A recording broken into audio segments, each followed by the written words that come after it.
I received a BMW for Christmas from my DIL. I thought it was an act of generosity, but when I took it in for a routine service, the mechanic asked me with a trembling voice, "Ma'am, who gave you this gift?" When I answered, he fell to his knees and said, "Do not drive it. What I found in the chassis shouldn't be there. I'm glad to have you here. Follow my story until the end and comment the city you're watching from, so I can see how far my story has reached. My name is Judith, and at 62 years old, I thought I'd seen enough of life to recognize when something felt wrong. I was mistaken." Christmas morning arrived with the same bitter cold that had been settling over our small Ohio town for weeks. I'd been living alone in my modest two-bedroom house since my husband Robert passed 3 years ago, and holidays had become quiet, predictable affairs. A cup of coffee, some toast, maybe a phone call from my son Seth if I was lucky. But this Christmas was different. I was still in my robe, barely awake, when I heard car doors slamming outside. Through my kitchen window, I could see Seth's familiar figure walking toward my front door, but he wasn't alone. Ever, my daughter-in-law, was with him, and behind them was something that made my coffee mug freeze halfway to my lips. A gleaming silver BMW sat in my driveway, so new it still had the dealer plates. The doorbell rang, and I could hear Ever's voice through the door, unnaturally bright and cheerful. "Merry Christmas, Mom Judith. We have a surprise for you." When I opened the door, Seth stood there with an expression I couldn't quite read. He'd always been my quiet boy, thoughtful and reserved. But there was something different about him today. His eyes wouldn't meet mine, and his smile seemed forced, like he was following a script he hadn't written. Ever, on the other hand, was practically vibrating with excitement.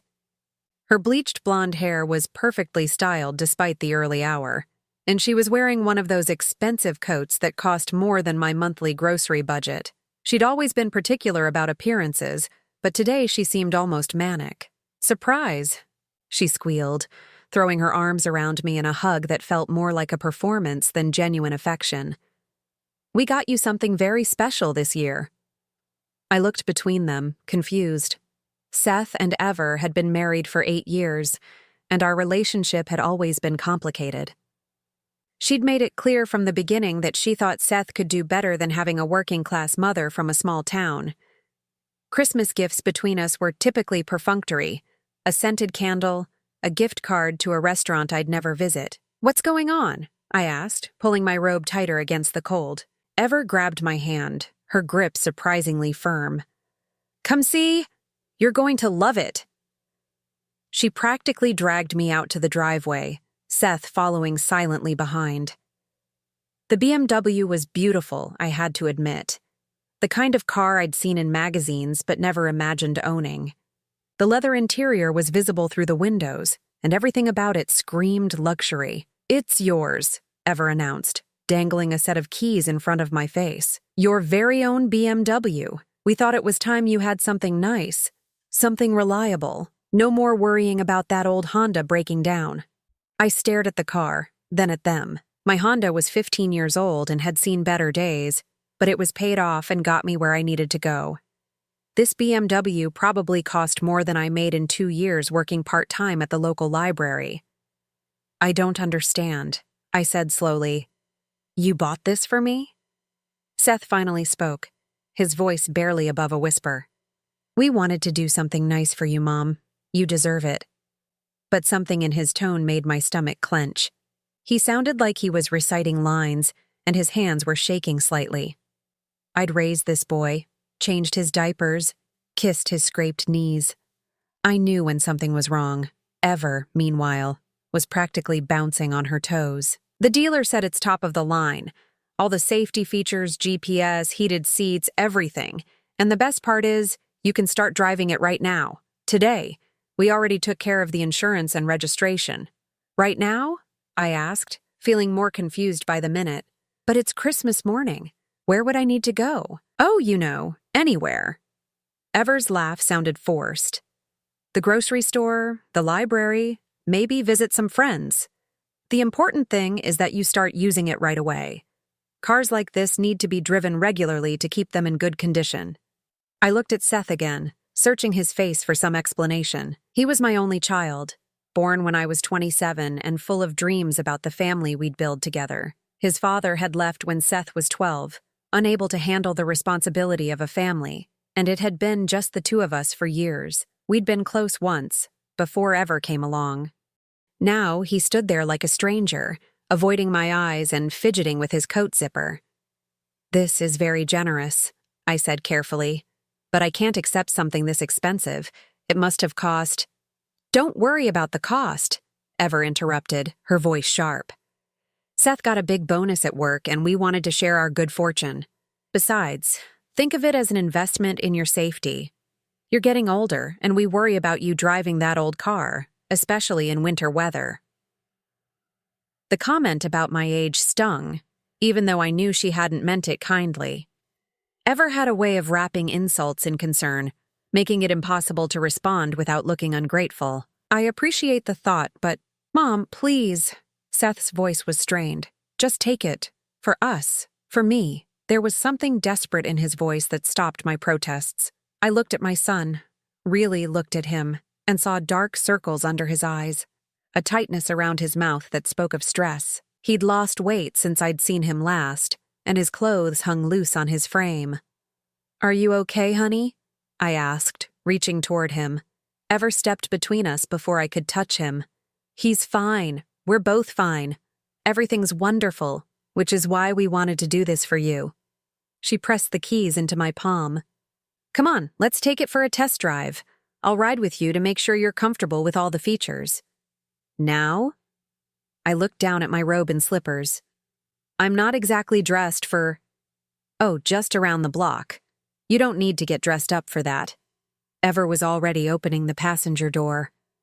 "Come on, it'll be fun." Something about her insistence made alarm bells ring in my head. Why was it so important that I drive the car immediately? Why couldn't this wait until I was properly dressed, until I'd had time to process this overwhelming gift? "I think I'd rather wait," I said firmly. "Maybe after breakfast when I've had a chance to—" "Nonsense." Ever's voice had an edge now, though she was still smiling. "The sooner you start driving it, the sooner you'll feel comfortable. Trust me, once you experience how smooth it rides, you'll never want to drive anything else." Seth cleared his throat. "Maybe we should let Mom decide when she wants to—" "Seth." Ever's tone was sharp enough to cut glass. "We discussed this. The car needs to be driven regularly, especially in this weather. The longer it sits, the more problems it could develop." I watched this exchange with growing unease. There was clearly some tension between them about this gift, and I was starting to feel like a pawn in whatever game they were playing. "Look," I said, "I really appreciate this, but I need some time to think. This is a huge gift, and I'm not sure I can accept—" "You have to accept it." The words burst out of Ever with startling intensity. She immediately tried to cover with a laugh. "I mean, we already signed all the paperwork. It's in your name now, so technically it's already yours." I felt a chill that had nothing to do with the winter air. They'd put the car in my name without asking me? Without even telling me they were planning this? "You put a car in my name without my permission?" I asked, my voice getting stronger. Ever waved dismissively. "It's a gift. We wanted it to be a surprise. Don't you like surprises, Mom Judith?" The way she said Mom Judith grated on my nerves. She'd been calling me that for 8 years, and it always sounded mocking, like she was humoring a child. "I need to go inside," I said, backing toward my front door. "I need to think about this." "What's to think about?" Ever's mask was slipping, and I could see something ugly underneath.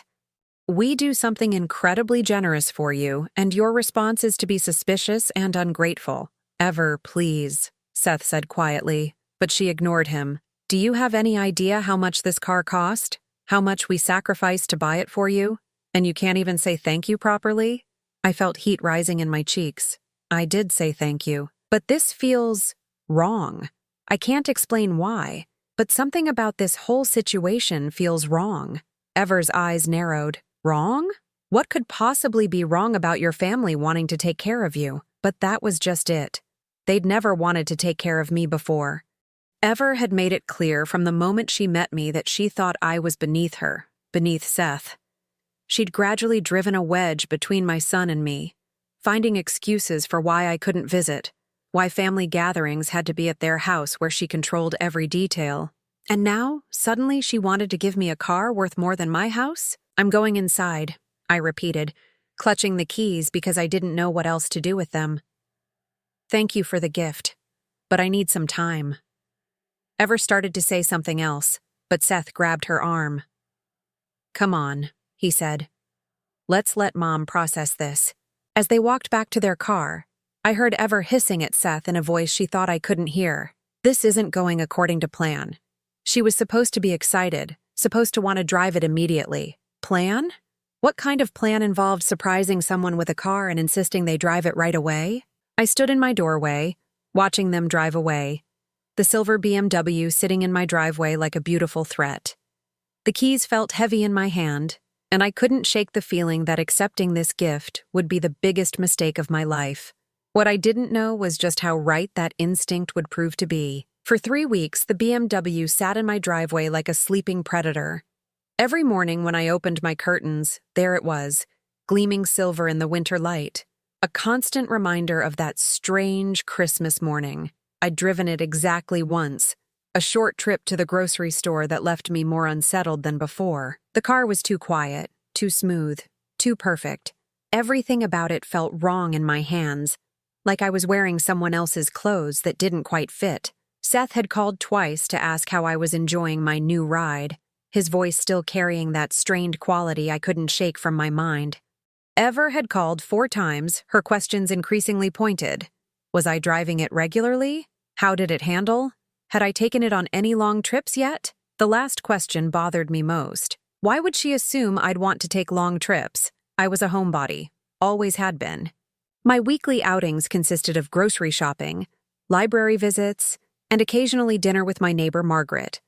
I hadn't taken a long trip since Robert died, but Ever's persistence was wearing me down.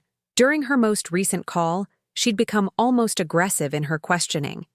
You need to drive it more, Mom Judith, she'd said, her voice tight with barely controlled irritation. Cars like that aren't meant to sit. The engine needs regular use. The battery needs charging. If you don't drive it soon, you're going to have problems. What kind of problems? I'd asked. Expensive problems. The kind that void warranties and cost thousands to fix. Something about the way she said it made my skin crawl. It sounded less like helpful advice and more like a threat. That's what finally drove me to Tom's garage on that gray February morning. Not concern for the car's mechanical health, but a growing need to understand what I was dealing with. Tom Morrison had been fixing cars in our town for 35 years. He'd worked on my Honda since I bought it, always honest about what needed fixing and what could wait. If anyone could tell me whether Ever's warnings about the BMW were legitimate, it would be Tom. His garage sat on the edge of town, a rectangular building that had seen better days but housed some of the most reliable automotive expertise in 3 counties. The waiting room smelled like coffee and motor oil, with mismatched chairs and magazines from the previous decade. Tom emerged from the garage bay, wiping his hands on a rag, his weathered face creasing into a smile when he saw me. He was probably close to my age, with silver hair and the kind of steady presence that came from decades of solving other people's problems. Judith, haven't seen you in a while. How's the Honda treating you? Actually, I said, feeling oddly guilty, I'm not here about the Honda. I have a new car I'd like you to look at. Just a routine check, oil change, that sort of thing. Tom raised an eyebrow. New car? Well, that's news. What kind of upgrade did you make? It's a BMW. A Christmas gift from my son and daughter-in-law. Something flickered across Tom's expression. Surprise, maybe concern. A BMW? That's quite a gift. What year and model? I handed him the keys, and he glanced at the dealer tag that was still attached. His eyebrows shot up. This is a brand new car, Judith. Current year model. You sure you need a mechanic to look at it? These come with warranties and... I just want to make sure everything's okay, I interrupted. Call it peace of mind. Tom studied my face for a moment, then nodded. All right. Let me pull it into the bay and take a look. Should only take about an hour. I settled into one of the waiting room chairs with a cup of Tom's notoriously strong coffee and tried to focus on a magazine article about winter gardening. But my mind kept wandering to Ever's phone calls, to Seth's strange behavior, to the way the car felt like it was watching me from my driveway. About 45 minutes later, I heard the hydraulic lift in the garage bay activate. Tom was apparently looking at the underside of the car, which seemed thorough for a simple oil change. A few minutes after that, the lift went down, and I heard footsteps approaching the waiting room. When Tom appeared in the doorway, his face was pale and his hands were shaking slightly. "Judith," he said, his voice careful and controlled, "I need to ask you something, and I need you to answer me honestly. Who exactly gave you this car?" The tone of his voice made my stomach clench. "My son Seth and his wife Ever. Why? Is something wrong?" Tom looked around the empty waiting room, then pulled up a chair directly across from me, leaning forward with his elbows on his knees. "Judith, in 35 years of working on cars, I've never seen anything like what I just found under that BMW. What do you mean?" He ran a hand through his silver hair, clearly struggling with how to explain. "Someone has been under that car with tools. Recent work, not factory. Someone who knew exactly what they were doing, and they didn't do it to make the car run better." My coffee cup rattled against the saucer as I set it down with trembling hands. "I don't understand. What kind of work?" Tom was quiet for a long moment, staring at his hands. When he looked up, his eyes were filled with something I'd never seen there before. Fear. "Judith, do you have any reason to believe that someone might want to hurt you?" The question hit me like a physical blow. "Hurt me? What are you talking about?" "The brake lines have been scored, not cut, but weakened so they'll fail gradually. The steering linkage has been altered in a way that would cause loss of control at highway speeds. And there's something in the engine compartment that—" He trailed off, shaking his head. "What?" I demanded, my voice rising. "What's in the engine compartment?" "A device I've never seen before, but it's clearly not factory equipment. It's connected to the fuel system and the electrical system. I'm not sure what it does, but I can tell you what it's designed to look like when it's done. An accident." The room seemed to tilt around me. "Are you saying someone tried to sabotage the car?" "I'm saying someone did sabotage the car. This isn't attempted anything, Judith. This is a fully operational trap disguised as a Christmas gift." I couldn't breathe. The waiting room suddenly felt too small, too hot, too bright. But that's impossible. Seth would never. He's my son. And Ever, she might be difficult, but she wouldn't. Tom reached over and gripped my hands in his calloused ones. "Judith, listen to me very carefully. Do not drive this car. Don't let anyone else drive it. Don't even start the engine. Some of what I found under there looks like it's designed to activate after a certain number of miles or engine starts." "How many miles have I driven it?" I whispered. "According to the odometer, about 200. I thought back to my few trips to the grocery store, the one visit to Margaret's house. "How many miles before?" "I don't know, but based on what I'm seeing, you've been incredibly lucky so far." My mind was reeling. "What do I do? Call the police?" "That would be my recommendation. But first, I think we should document everything I found. Take pictures, maybe get a second opinion from another mechanic." Tom stood up, but I grabbed his arm. "Wait, you said someone who knew exactly what they were doing did this. What does that mean?" He sighed heavily. "Judith, what I found under your car isn't the work of some amateur who watched a few YouTube videos. This was done by someone with serious mechanical knowledge, someone who understood exactly how to make a car fail in ways that would look accidental." "Does Seth know about cars?"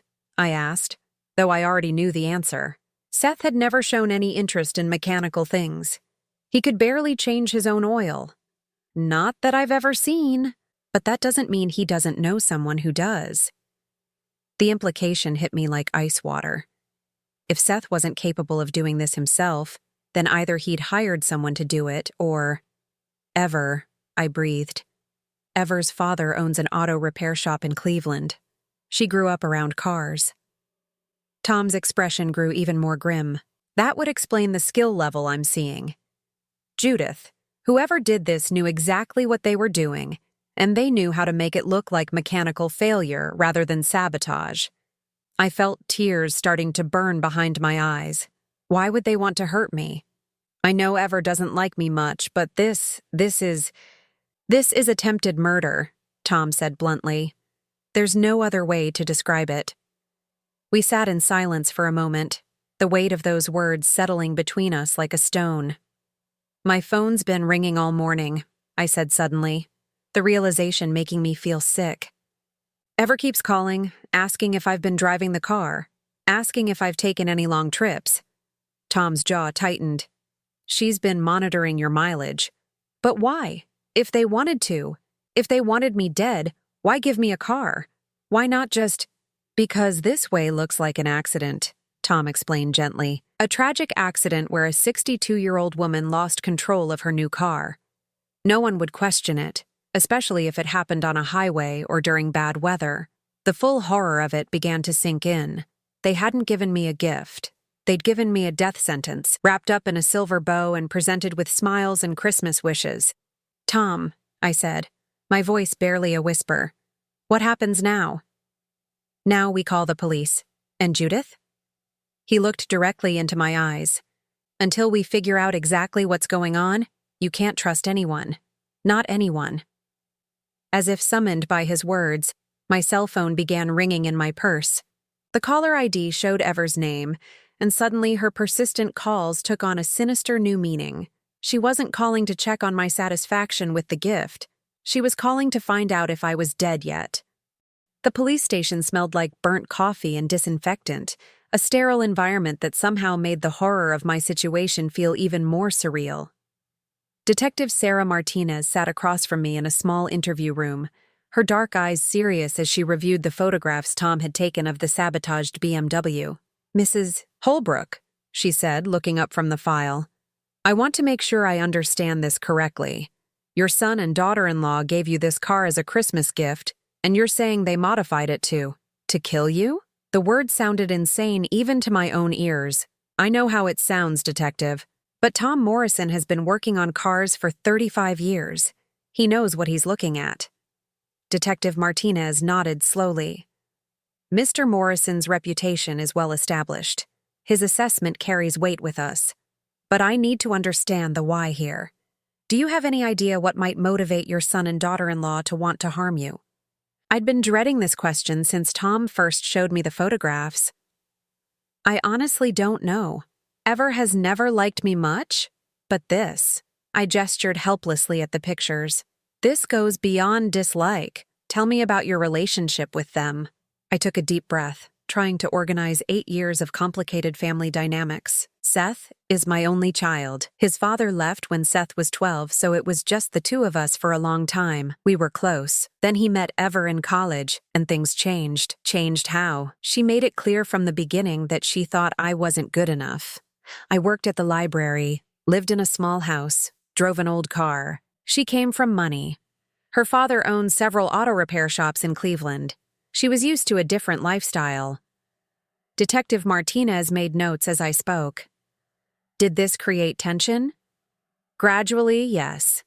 Ever would make little comments about how I needed to better myself or how Seth deserved someone who could appreciate his potential. She started finding excuses for why I couldn't visit, why family gatherings had to be at their house where she could control everything. And how did your son respond to this? That was the part that hurt most.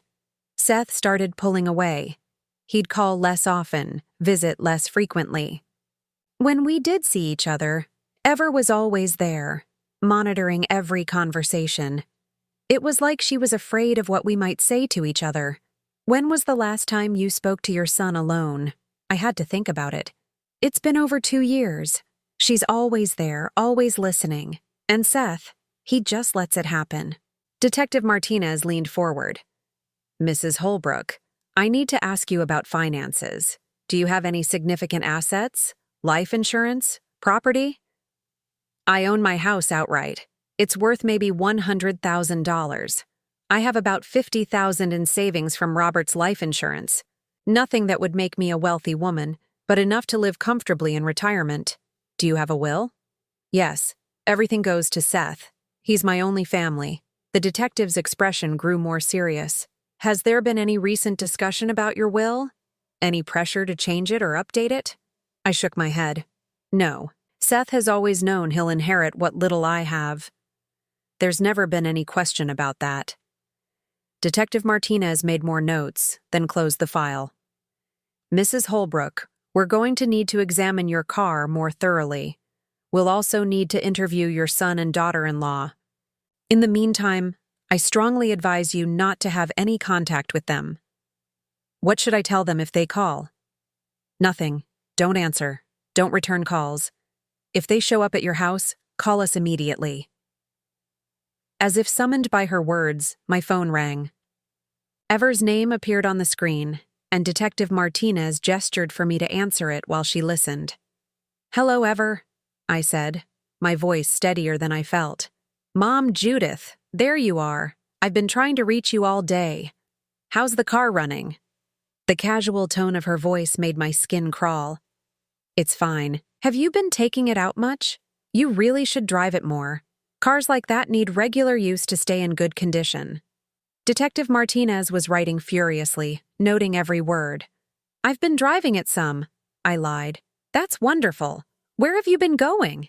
Anywhere exciting?" The question felt like a trap. "Just around town. You know, the usual places." There was a pause, and I could almost hear Ever calculating. "Well, you should think about taking a longer trip soon. Maybe drive down to visit your cousin in Kentucky. The highway driving would be good for the engine." My cousin lived 3 hours away on winding mountain roads, if the car was designed to fail at highway speeds. "I'll think about it," I managed. "Don't think too long. Cars like that need to be driven, not babied. Promise me you'll take it on a real trip soon?" "I promise," I said, the lie tasting bitter. "Wonderful. I'll talk to you soon. Love you." She hung up before I could respond, which was probably for the best since I couldn't have managed to say those words back. Detective Martinez looked at me grimly. "She's definitely monitoring your driving patterns. The pressure to take highway trips, the emphasis on longer distances. It all fits with what our forensics team is finding. What exactly did they find?" She hesitated, then seemed to decide I had a right to know. "The device in your engine compartment is a sophisticated piece of equipment. It's designed to activate after a specific number of engine starts or when the car reaches certain sustained speeds. Once activated, it would cause multiple system failures simultaneously." I felt sick. "How many engine starts?" "Based on the settings, approximately 50. You've started the car 43 times. 7 starts. I'd been 7 starts away from death." "The brake line scoring was done with precision tools," she continued. "It would have caused gradual failure, but the failure would accelerate under highway conditions or emergency braking. Combined with the steering modifications and the electronic device, you would have lost complete control of the vehicle. Would I have suffered?" The question came out before I could stop it. Detective Martinez's expression softened. "The forensics team believes it would have been quick. Devastating, but quick.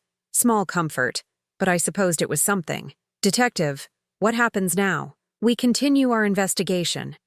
We'll need to examine your son and daughter-in-law's finances, their recent activities, any connections they might have to automotive professionals who could have done this work. You mentioned Ever's father owns auto shops. We'll definitely be looking into that connection. This level of sophistication suggests professional knowledge and access to specialized tools. A terrible thought occurred to me. Detective, if they were willing to do this to me, are there others? Has this happened before?" The detective's pause told me everything I needed to know. "We're looking into that," she said carefully. "There was a case in Cleveland 2 years ago. An elderly woman died in what appeared to be a mechanical failure. Same make and model car. Similar circumstances.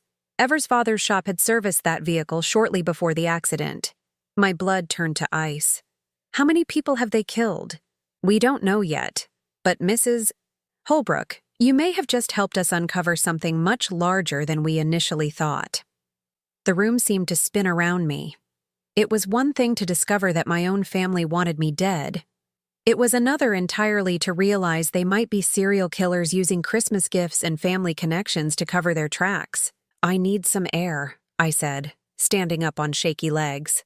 Detective Martinez stood as well. "Mrs. Holbrook, I know this is overwhelming, but you've been incredibly brave. Your decision to have that car checked may have saved not just your life, but the lives of other potential victims." As I walked out of the police station into the cold February afternoon, my phone rang again. This time it was Seth. I stared at his name on the screen, remembering the little boy who used to crawl into my bed during thunderstorms, who brought me dandelions he'd picked from the yard and called them flowers. That child was gone, replaced by a stranger who smiled while planning my death. I declined the call and blocked his number. Walking to Tom's garage where I'd left my old Honda, I realized something had fundamentally shifted inside me.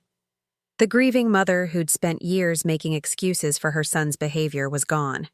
In her place was a woman who understood, with crystal clarity, that some bonds can be broken beyond repair. The only question now was what I was going to do about it. 3 days after my visit to the police station, I sat in my living room staring at documents that Detective Martinez had allowed me to review. Bank records, phone logs, surveillance photos. The investigation was moving faster than I'd expected, and what they were uncovering made my stomach turn. "Your son and daughter-in-law have been very busy," Detective Martinez had said when she'd called that morning. "We need to show you what we've found." Now, looking at the evidence spread across my coffee table, I understood why her voice had carried that particular tone of disgust that law enforcement reserved for the worst cases. Seth and Ever weren't just in debt, they were drowning in it. Casino receipts showed gambling losses totaling over $200,000 in the past 18 months. Credit card statements revealed cash advances that had been immediately converted to more gambling funds.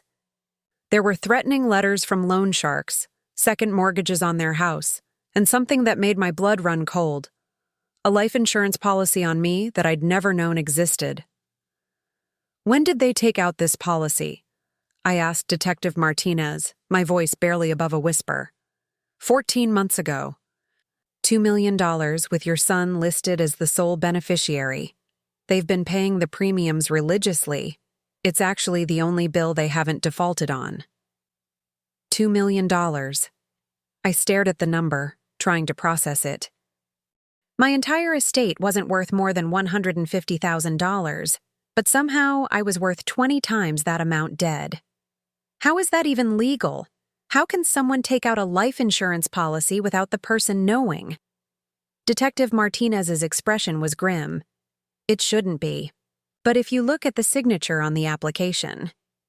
She showed me a copy of the policy application. There, in what looked like my handwriting, was my signature. Below it, a notary stamp and witness signatures I didn't recognize. "That's not my signature," I said, studying the document more carefully. "It's close, but it's not mine." "We figured as much. Our handwriting expert agrees. It's a skilled forgery, but definitely not genuine. Ever has access to documents with your real signature through Seth, and we believe she practiced until she could replicate it convincingly." I thought about all the birthday cards and Christmas cards I'd sent over the years, all bearing my genuine signature. All the legal documents Seth might have seen when helping me with Robert's estate after he died.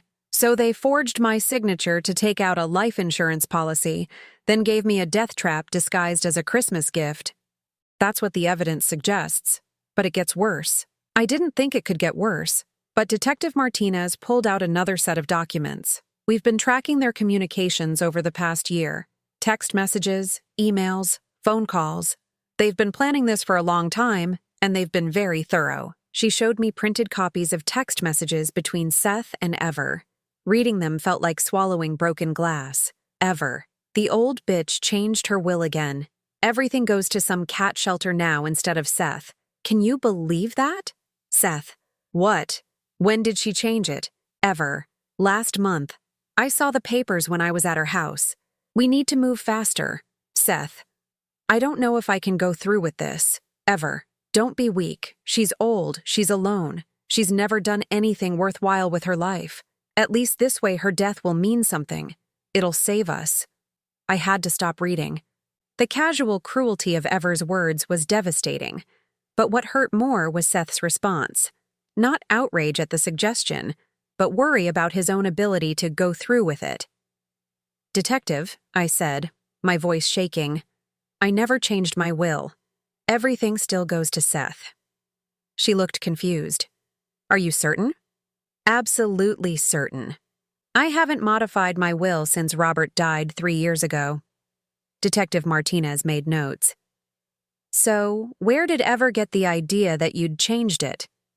I thought back to the past few months, trying to remember any conversation that might have given Ever that impression. Then it hit me. "The cat shelter," I said suddenly. "About 2 months ago, I started volunteering at the animal shelter downtown. Ever asked me about it during one of her phone calls, and I mentioned that I was thinking about making a small donation in Robert's memory." "How small?" $500, maybe 1,000. Just something to honor his memory. He loved animals. Detective Martinez stared at me. "You think she misunderstood and believed you were leaving your entire estate to the shelter?" "It's possible. Ever has a way of hearing what she wants to hear, especially if it fits whatever narrative she's building in her head." We continued reading through the messages. The planning was meticulous and chilling, Ever. "Dad says the modifications will look like normal wear and tear. No one will question mechanical failure in a car that old." Seth. "The BMW isn't old. It's brand new." Ever. "I meant her old car, idiot. But this is better. New car, inexperienced with the controls, winter weather conditions. Perfect storm for an accident." Seth. "What if she doesn't drive it enough? What if she keeps using the Honda?" Ever. "Leave that to me. I'll make sure she drives it." The next set of messages detailed their surveillance of my daily routine. They'd been watching me for weeks, noting when I left the house, where I went, what routes I took. They knew I grocery shopped on Tuesdays, went to the library on Thursdays, visited Margaret on Sunday afternoons. Ever. "She took the car to the grocery store today. Only started it twice, though. We need her to use it more." Seth. "Maybe we should suggest she visit her cousin in Kentucky. That would put enough miles on it." Ever. "Good idea. I'll call her tomorrow and plant the seed." The conversation I'd had with Ever at the police station suddenly made perfect sense. She hadn't been making casual suggestions. She'd been trying to manipulate me into driving to my death. But the most disturbing discovery was a series of messages from 3 months ago, around the time they would have been planning their Christmas surprise. Ever. "I've been thinking about your mom's accident." Seth. "What accident?" Ever. "The one we're going to arrange. How sad it will be. How unexpected. How we'll be devastated by the loss." Seth. "Don't joke about that." Ever. "I'm not joking. I'm practicing. We need to be convincing when it happens. Grieving son and daughter-in-law. Tragic loss. Life insurance claim to help us through our difficult time. Seth. "This feels wrong." Ever. "What feels wrong is being broke while your mother sits on $50,000 she'll never use. What feels wrong is watching you work yourself to death while she lives comfortably in retirement.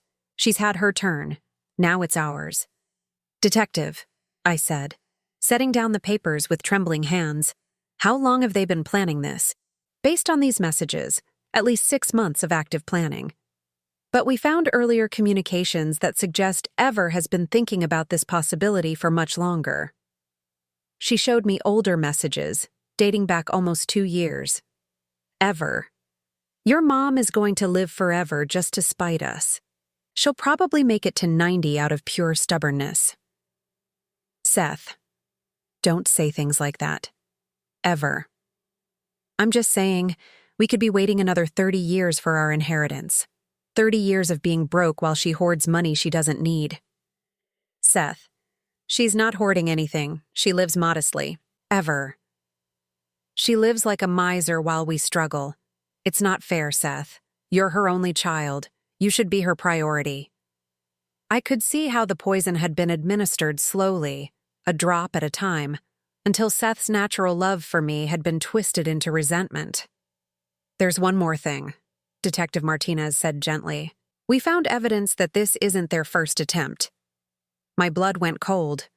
What do you mean? Last summer, there was a carbon monoxide leak in your house. Do you remember? I did remember. I'd been feeling sick for several days. Headaches, nausea, exhaustion. Finally, Margaret had insisted I call the gas company. They'd found a leak in my heating system and fixed it immediately. The repair records show that someone had tampered with your furnace connections. It was subtle enough to look like normal wear, but our experts believe it was intentional. They tried to poison me with carbon monoxide? It appears so. But either they lost their nerve or you got it fixed too quickly for their plan to work. I remembered Seth visiting that week, ostensibly to check on me because Ever had mentioned I sounded tired on the phone. He'd seemed nervous, kept checking his watch, and left earlier than usual. At the time, I'd attributed it to work stress. Now I realized he'd been waiting for me to die. How many times have they tried to kill me? I asked, the question coming out as barely a whisper. Detective Martinez consulted her notes. We've identified at least 3 attempts over the past year. The carbon monoxide incident, a suspicious fall you took on your front steps last autumn, we found evidence those steps had been deliberately loosened, and now the car. 3 times. My own son had tried to murder me 3 times, and I'd been completely oblivious. Why didn't any of their previous attempts work? You're more resilient than they expected, and you have good instincts. You called for help with the carbon monoxide. You had the steps repaired after your fall, and you brought the car to Tom for inspection instead of just driving it until it killed you. I sat in silence, processing the enormity of what I'd learned. My son, the baby I'd nursed through fevers and nightmares, the child I'd sacrificed everything to raise, had been systematically trying to murder me for money. But what hurt most wasn't the attempts on my life. It was the realization that the son I'd loved and mourned for years was already gone. He'd been replaced by a stranger who could discuss my death with the same casual tone he might use to plan a vacation. What happens now? I asked. Now we arrest them. We have enough evidence for attempted murder charges, insurance fraud, and conspiracy. They won't be able to hurt you or anyone else. As Detective Martinez gathered the documents, my phone rang. Seth's name appeared on the screen. I'd forgotten to block his number after our last conversation. Don't answer it, the detective advised, but something in me wanted to hear his voice one more time, to see if there was any trace left of the son I'd loved. I answered the call. Mom? Seth's voice sounded strained, desperate. We need to talk. Mom?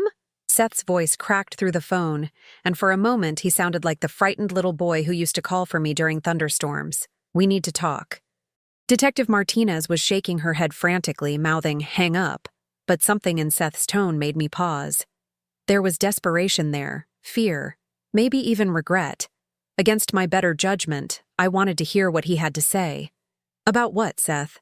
I kept my voice neutral, watching the detective's expression grow increasingly concerned. It's Ever. Mom, I think she's lost her mind.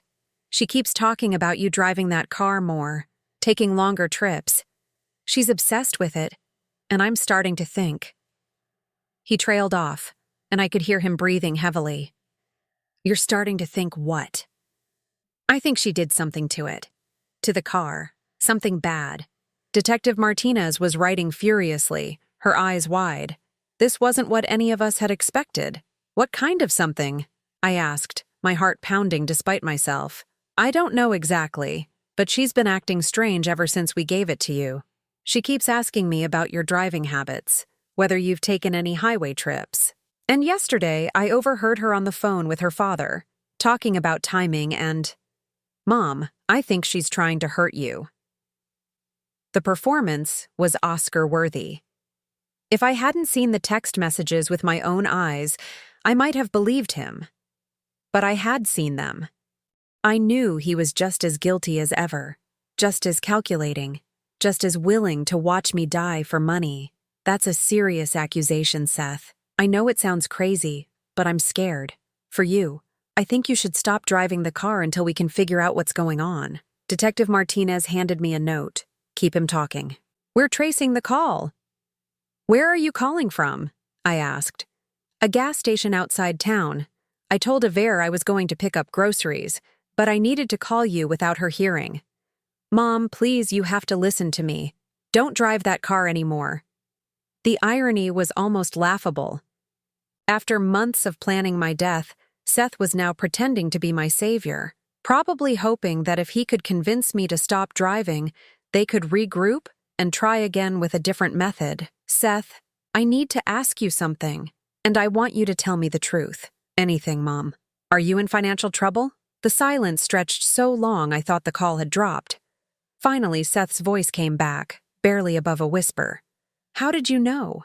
I've been your mother for 28 years. I know when something's wrong. Another long pause. It's bad, Mom. Really bad. We owe money to people who don't take no for an answer. How much money? 200,000, maybe more. Detective Martinez's eyebrows shot up. So far, Seth was telling the truth about their debts, even if he was lying about everything else. How did it get so bad?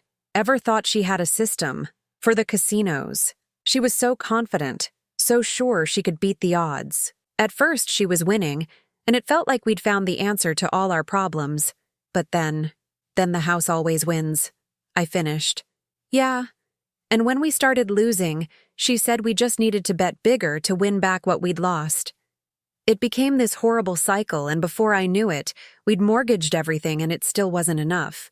I could hear the genuine anguish in his voice, and despite everything I knew about his involvement in the murder plot, a small part of me still ached for the son I'd raised. But that didn't change what he'd done. Seth, why didn't you come to me? You know I would have helped if I could. Ever said you'd just lecture us about being irresponsible. She said you'd make us feel worse about ourselves, and we were already drowning in guilt and shame. Another expertly crafted lie. Based on the text messages I'd seen, Ever had actively discouraged Seth from asking me for help, preferring the insurance money solution to any form of assistance that would keep me alive. So, what are you going to do now? I asked. I don't know. Maybe declare bankruptcy. Try to start over, but Mom, right now I'm more worried about you. Please promise me you won't drive that car until we can have it checked by a mechanic. What kind of mechanic did you have in mind? Not Ever's father, Seth said quickly. Someone independent. Someone who doesn't know our family. Detective Martinez wrote another note. He's trying to control the investigation. Of course he was. If I took the car to a mechanic of their choosing, they could either ensure the sabotage wasn't discovered, or they could claim ignorance if it was found. Either way, they'd have plausible deniability. Seth, I have a question about the car. What kind of question? How did you afford it? A new BMW costs at least $40,000. If you're in debt for $200,000, where did the money come from? The silence told me I'd caught him off guard. When he finally spoke, his voice was careful, measured. Ever's father gave us a deal. A really good deal. What kind of deal? He had it on his lot for months. Couldn't sell it because of some cosmetic damage. He let us have it for practically nothing in exchange for fixing the bodywork. Another lie, and not even a good one. I'd seen the car. There was no evidence of any bodywork, and it was clearly brand new, not a lot vehicle that had been sitting unsold. That was generous of him. Yeah, he's been really supportive during our rough patch. I bet he had been. Supportive enough to help sabotage a car for his daughter's murder plot. Seth, I want you to come home. Tonight. We need to talk about this face to face. I can't. Ever's expecting me back, and if I'm gone too long, she'll get suspicious. Suspicious of what? Of me talking to you. She doesn't like it when we have conversations without her being involved. That much, at least, was probably true. Ever had spent years ensuring she was present for every interaction between Seth and me, controlling the narrative and preventing any genuine communication. Then bring her with you? Absolutely not. Mom, you don't understand how unstable she's become. I'm genuinely afraid of what she might do if she feels cornered. Detective Martinez handed me another note. We have enough. Tell him you'll stop driving the car. All right, Seth. I'll stop driving the BMW until we can figure out what's going on. Thank you. God, thank you. I was so scared something would happen to you. The relief in his voice sounded genuine, which made his deception even more chilling.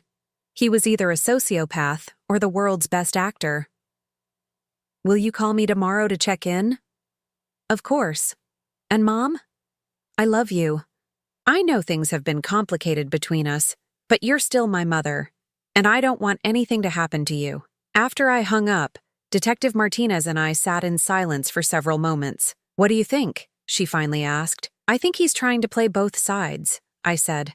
He wants to distance himself from Ever's actions while still maintaining the possibility that I might die in some other accident that he can claim ignorance about. The call was traced to a location 3 blocks from their house. He's not at a gas station. He's at a payphone outside a convenience store. I wasn't surprised. Everything about the conversation had been carefully orchestrated, probably with Ever's input. What happens now? Now we let them think their new strategy is working while we finish building our case. We want to catch them in the act of planning their next attempt. The detective gathered her papers and prepared to leave, but I stopped her. Detective, I want to make one thing clear. When you arrest them, I want to be there. She looked surprised. Mrs. Holbrook, I understand your anger, but family confrontations can become volatile. I'm not talking about a confrontation. I'm talking about justice. For 8 years, Ever has controlled every interaction I've had with my son. She's manipulated him, isolated me, and ultimately convinced him to try to kill me. When this ends, I want her to see my face and know that I beat her. Detective Martinez studied my expression for a long moment. All right, but we do this by the book, and you follow our lead. After she left, I sat in my living room thinking about the conversation with Seth. Despite everything I knew about his involvement in the murder plot, hearing his voice had stirred up emotions I thought I'd buried. But those emotions weren't love or forgiveness. They were something darker, more complex. For years, I'd mourned the loss of my relationship with Seth, blaming myself for not being a good enough mother, not understanding his needs, not finding a way to connect with him despite Ever's interference. Now I understood that the son I'd been mourning was already gone, replaced by a stranger who could discuss my death with casual indifference. The Seth who had called me tonight was just another lie, another manipulation, another attempt to control me. My phone rang again. This time it was Ever. Mom, Judith. Seth told me he called you. I'm so sorry if he worried you with his wild theories. I gripped the phone tighter. What kind of wild theories? He's been under so much stress with work, and he started imagining all sorts of conspiracy theories. He actually suggested that I might have done something to your car. Can you believe that? Her laugh was bright and artificial, like glass breaking. That does sound far-fetched, I agreed. I knew you'd understand. Seth loves you so much, and he's just looking for someone to blame for his anxiety. Unfortunately, he's decided to blame me. That must be difficult for you. It is. But I'm trying to be patient with him. Stress can make people paranoid, and Seth has always had a tendency toward anxiety. She was already building her defense, painting Seth as mentally unstable while positioning herself as the long-suffering wife trying to hold the family together. Ever, can I ask you something? Of course. If Seth is really worried about the car, why don't we have it inspected? Just to put his mind at ease? There was a brief pause, so quick I might have missed it if I hadn't been listening carefully. That's a great idea. I'll call my father tomorrow and see if he can recommend someone trustworthy. Actually, I was thinking of someone independent, someone without any connection to your family, just to avoid any appearance of bias. Another pause, longer this time. Well, I suppose that would be fine, though I can't imagine what they'd find. The car is brand new, after all. Of course, I'm sure it's nothing. Exactly. But if it makes Seth feel better, then I'm all for it. After I hung up, I realized something had shifted in my perspective. The grieving mother who had spent years making excuses for her son's behavior was gone. In her place was a woman who understood that some betrayals were unforgivable and some relationships were beyond repair. Tomorrow, Detective Martinez would begin setting up the surveillance that would catch Seth and Ever planning their next attempt on my life. And when that happened, I would be ready to watch the people who had tried to kill me face the consequences of their choices. For the first time in 8 years, I was no longer under Ever's control, and I intended to make sure she understood exactly what that meant. The arrest happened on a Tuesday morning, exactly 3 weeks after my conversation with Detective Martinez. I was sitting in an unmarked police car outside Seth and Ever's house, watching as officers surrounded the property. My heart was steady, no rapid beating, no nervous trembling, just a calm certainty that justice was finally being served. Through the surveillance equipment we'd placed in their home, we'd heard everything. Ever's increasingly frantic calls to her father about accelerating the timeline. Seth's weak protests that maybe we should wait, followed by his quick agreement when Ever reminded him about their mounting debt and the loan sharks who were growing impatient. Most damning of all, we'd recorded their discussion about staging a break-in at my house, during which they would tamper with my gas lines to create a delayed explosion. Ever had even researched the blast radius to ensure it would look like an accidental gas leak rather than sabotage. "They're going in," Detective Martinez said, her voice coming through the radio. I watched as officers approached the front door. Through the window, I could see Ever in her kitchen, still wearing the silk robe that probably cost more than my monthly grocery budget. She looked up when the doorbell rang, and even from this distance, I could see her expression change from mild curiosity to shock to something approaching panic. Seth appeared behind her, still in his work clothes from the night before. He'd been sleeping on their couch lately, according to the surveillance reports. Apparently, the stress of planning multiple murders was taking a toll on their marriage. The front door opened, and I heard Detective Martinez's voice over the radio. "Ever Holbrook, you're under arrest for attempted murder, conspiracy to commit murder, insurance fraud, and forgery." Even at this distance, I could hear Ever's shriek of outrage. "This is insane! I haven't done anything! This is harassment!" Seth's voice was quieter, but the microphones picked it up. "How did you know?" That single question confirmed his guilt more clearly than any evidence we'd collected. Not, "What are you talking about, Your Honor? There must be some mistake." Just, "How did you know?" 20 minutes later, they were both in handcuffs, being led to separate police cars. Ever was still protesting, still claiming innocence, still trying to manipulate the situation. Seth walked in silence, his head down, the weight of his choices finally settling on his shoulders. As they drove past our surveillance car, Ever turned and looked directly at me through the tinted window. She couldn't see me, but something in her expression suggested she knew I was there. Her face was twisted with a rage so pure it was almost frightening. Seth didn't look. He kept his head down, and I wondered if he was finally experiencing shame, or if he was just calculating his next move. Detective Martinez got back in the car, pulling off her bulletproof vest. "It's done," she said simply. "What happens now?" Now they face trial. The evidence we have is overwhelming. The surveillance recordings, the physical evidence from the car, the forged insurance documents, the financial records showing their gambling debts. Their lawyers will probably try to negotiate plea deals. I nodded, watching as the police cars disappeared around the corner. "Detective? Will I have to testify?" "Probably. Are you prepared for that?" I thought about facing Seth and Ever in court, about having to recount the ways they'd tried to kill me, about seeing them try to manipulate a jury the way they'd manipulated me for years. "Yes," I said. "I'm prepared." The trial took place 6 months later. By then, I'd had time to process everything that had happened, to grieve the relationship with my son that I'd lost years before I understood it was gone. Ever's defense team tried to paint her as a devoted wife driven to desperation by her husband's gambling addiction. They argued that Seth was the mastermind, that Ever was simply a victim of his manipulation. It might have worked if we hadn't had recordings of her voice calmly discussing the best methods to make my death look accidental. Seth's lawyers took the opposite approach, claiming that Ever had systematically manipulated him into believing that my death was the only solution to their problems. They portrayed him as a weak man controlled by a stronger, more ruthless woman. The truth, as it often is, was more complicated. They'd manipulated each other, feeding off each other's greed and desperation until they'd convinced themselves that murder was acceptable, even necessary. When it came time for me to testify, I looked at my son sitting at the defendant's table and felt nothing but pity. Not love, not anger, not even disappointment. Just pity for a man who had traded his soul for money and found himself bankrupt in every way that mattered. Ever stared at me with undisguised hatred as I recounted the details of their plot. She'd never forgiven me for surviving, for outsmarting her, for refusing to die on schedule.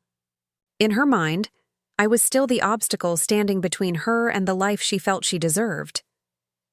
The jury deliberated for less than 4 hours. Ever was sentenced to 25 years to life. Seth received 20 years with the possibility of parole in 12. His cooperation with authorities and expression of remorse earning him a slightly reduced sentence. As they were led away, Ever turned back one last time, her voice carrying across the courtroom.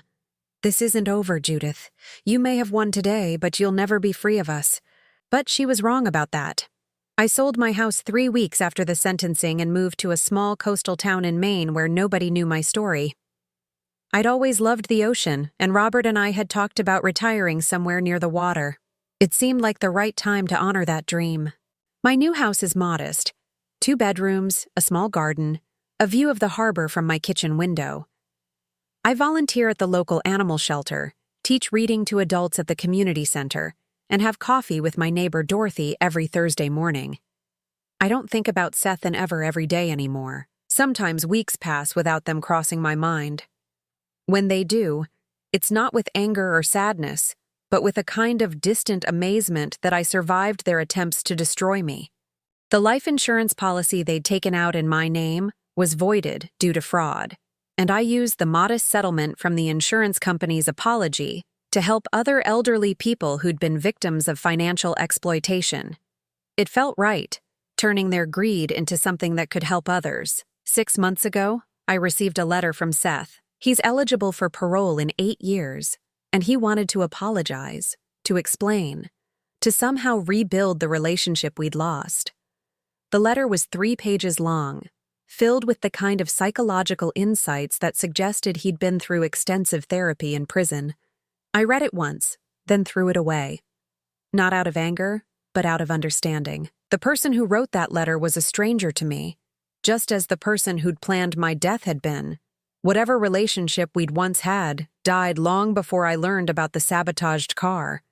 Some people might call that cold or unforgiving. I call it peaceful. Yesterday, while walking along the beach near my house, I found a piece of sea glass. Smooth, green, beautiful in its transformation from something broken into something whole again. I brought it home and placed it on my windowsill, where it catches the morning light and throws tiny rainbows across my kitchen wall. It's a good metaphor for what I've become.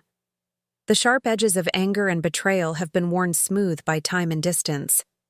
I'm not the same woman who stood in her driveway on Christmas morning, confused by an expensive gift from family members who'd never shown her such generosity before. That woman was naive, desperate for love from people who saw her only as an obstacle to overcome. She spent years making excuses for behavior that should have been inexcusable, accepting crumbs of affection from people who were planning her death. I'm someone different now, someone stronger, more discerning, more protective of my own peace. I've learned that love isn't about blood relations or family obligations. It's about genuine care, mutual respect, and the simple desire to see someone thrive. I have that now, in small ways that matter more than I ever imagined they could. Dorothy brings me soup when I have a cold. The teenagers at the animal shelter light up when they see me coming. The adults in my literacy class thank me for helping them discover the joy of reading. These connections aren't complicated by history or manipulation or hidden agendas. They're clean, honest, and freely given. They're what love actually looks like when it's not poisoned by selfish motives. This morning, I woke up to sunlight streaming through my bedroom window and the sound of seagulls calling to each other over the harbor. My first thought wasn't about what threats the day might bring or who might be trying to hurt me. It was simply gratitude for being alive to see another beautiful day. That's what true freedom feels like. Not the absence of problems, but the absence of fear. For the first time in my 63 years, I'm exactly where I belong, surrounded by people who value me for who I am rather than what I can give them. Seth and Ever tried to end my story with a rigged car and a forged insurance policy. Instead, they gave me the greatest gift they could have given. They freed me from the toxic family bonds that had been slowly strangling the life out of me for years. I'm grateful for that liberation, even as I mourn the cost it took to achieve it. Sometimes the most loving thing you can do is walk away from people who are determined to destroy you, even if those people share your DNA. Sometimes the family you choose is more real than the family you were born into. As I sit here in my sunlit kitchen, watching the waves roll in beyond my garden, I know with absolute certainty that I made the right choice. I chose life, not just survival, but genuine, joyful, peaceful life. And for the first time in decades, that life is entirely my own. Now I'm curious about you who listened to my story. What would you do if you were in my place? Have you ever been through something similar? Comment below. And meanwhile, I'm leaving on the final screen 2 other stories that are channel favorites, and they will definitely surprise you. Thank you for watching until here.